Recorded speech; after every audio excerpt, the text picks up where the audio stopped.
2 ദിവസത്തെ സന്ദർശനത്തിനായി പ്രധാനമന്ത്രി കേരളത്തിൽ. കൊച്ചിയിൽ KPCC ജംഗ്ഷൻ മുതൽ ഗസ്റ്റ് ഹൌസ് വരെ റോഡ് ഷോ. നാളെ ഗുരുവായൂർ തൃപ്രയാർ ക്ഷേത്ര സന്ദർശനം.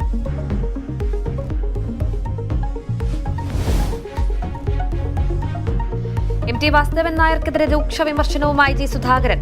സമരവും ഭരണവും എന്തെന്ന് MT പഠിപ്പിക്കേണ്ട. സമരവും ഭരണവും നിയമം പറഞ്ഞതാണ്. അതൊക്കെ എല്ലാവരും മറന്നുപോയത്. അന്ന് ആക്ഷേപിച്ചു. എന്ന് വെച്ചാൽ ഭരണം കൊണ്ട് മാത്രം ജനകീയ പ്രശ്നം തീരത്തില്ലെന്നാണ്. അത് മാർക്സിസമാണ്. അത് പഠിച്ചവർക്ക് അറിയത്തുള്ളൂ. അത് പറയാൻ MT വാസുദേവൻ നായരെന്ന് പറയേണ്ട കാര്യമല്ല. ഞങ്ങളൊക്കെ നേരത്തെ പറഞ്ഞുകൊണ്ടിരിക്കുന്നത്. MTയുടെ വാക്ക് ഏറ്റുപറഞ്ഞ് ചിലർ ഷോ കാണിക്കുന്നുവെന്നും സുധാകരൻ.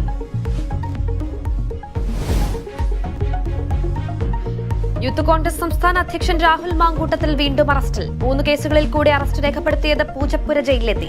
2 കേസുകളിൽ ജാമ്യം അനുവദിച്ചു കോടതി.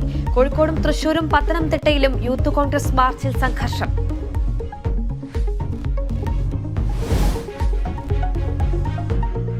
കേന്ദ്ര അവഗണനയ്ക്കെതിരെ ഡൽഹിയിൽ സമരത്തിന് LDF. അടുത്ത മാസം 8-ന് ജന്തർ മന്ദറിൽ പ്രക്ഷോഭത്തിന് തീരുമാനം. മുഖ്യമന്ത്രിയും MPമാരും മന്ത്രിമാരും പങ്കെടുക്കും.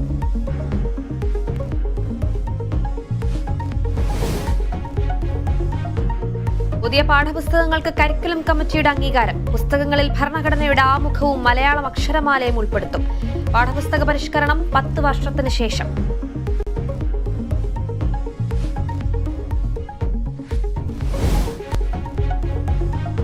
കേന്ദ്ര സർക്കാരിനെതിരെ വിമർശനം തുടർന്ന രാഹുൽ ഗാന്ധി. ജനങ്ങൾക്ക് നൽകിയ വാഗ്ദാനങ്ങൾ കേന്ദ്രം പാലിക്കുന്നില്ല.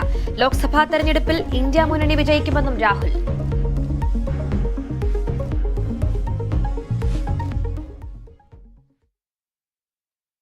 വാർത്തകളിലേക്ക്.